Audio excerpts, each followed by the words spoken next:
what makes a rapper the best to me is when you're relevant. You dig? Like when you're relevant to a person's life.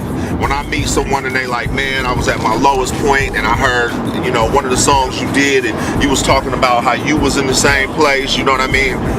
That makes you relevant. That makes you count. Which track do people usually hit you up with and say, man, that track really, you know what I'm saying? That track really just made me become a Ray Luv fan, you know? I don't know. Forever Hustlin. Damn near anything off of Forever Hustlin. Right. I think why people relate to that record more than maybe anything was because of where I was at when I wrote it. I think everybody's been at that point where their back is against the wall and they gotta do something now. It's now or never, you know what I mean? I gotta do something, otherwise I'm gonna get evicted. I gotta do something, otherwise they gonna come and take the car back or, you know, whatever. And that's where I was when I did Forever Hustling. My back was against the wall. I had nothing to go back home to. So like, take us back a little bit. What exactly was happening besides, you know, obviously the money issue is a big deal for a lot of people. But I mean, shit, I was homeless. You know what I mean? I had been homeless for a while, pillar to post, laying on this person's couch and that person's couch. What city was that? What city? In Santa Rosa, California. That's right, baby. And I was out on the track. You know, I would write raps on the dope track because my brother was he was a drug dealer, and he would look out for me. And my brother DOG was grinding for us. He was actually taking care of both of us. Both of us was kind of homeless at the time, and I was coming off. See, I had great big balls when I was young. I believe I could do anything, and we had just helped Pac do his record. He had just got his deal, and I was hoping for my deal. But where I was at the time was not on some Hollywood shit. Even though I had wrote Pac's first song and I had friends on MTV, my reality was the track. I was on the dope track. I was out there and everybody was hustling. And I had this mentality as I'm gonna hustle forever until I get it.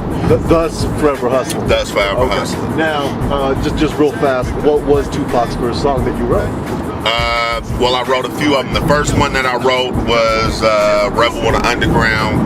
I wrote Trapped, kind of a lot of filler spots when Pac would get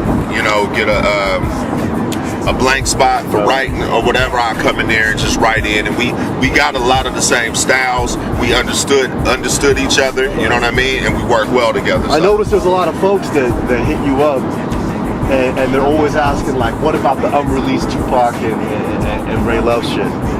It's released. It's just it's bootlegged. You know what I mean? It's been bootlegged all over the world. Now I believe that the family has control of it again.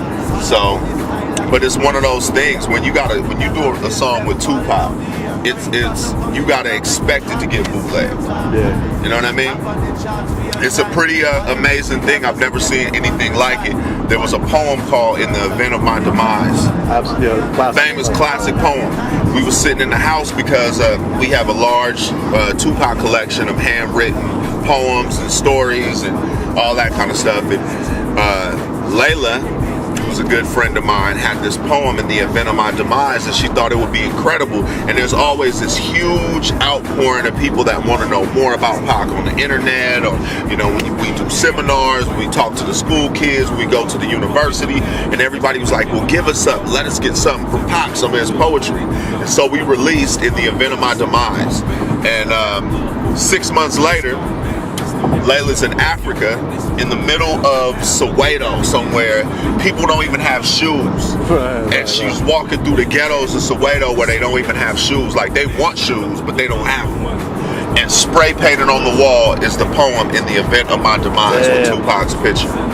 Amazing. The internet, it's a whole different world now. Now I can talk about what it's like to grow up in Santa Rosa and people in Africa can feel.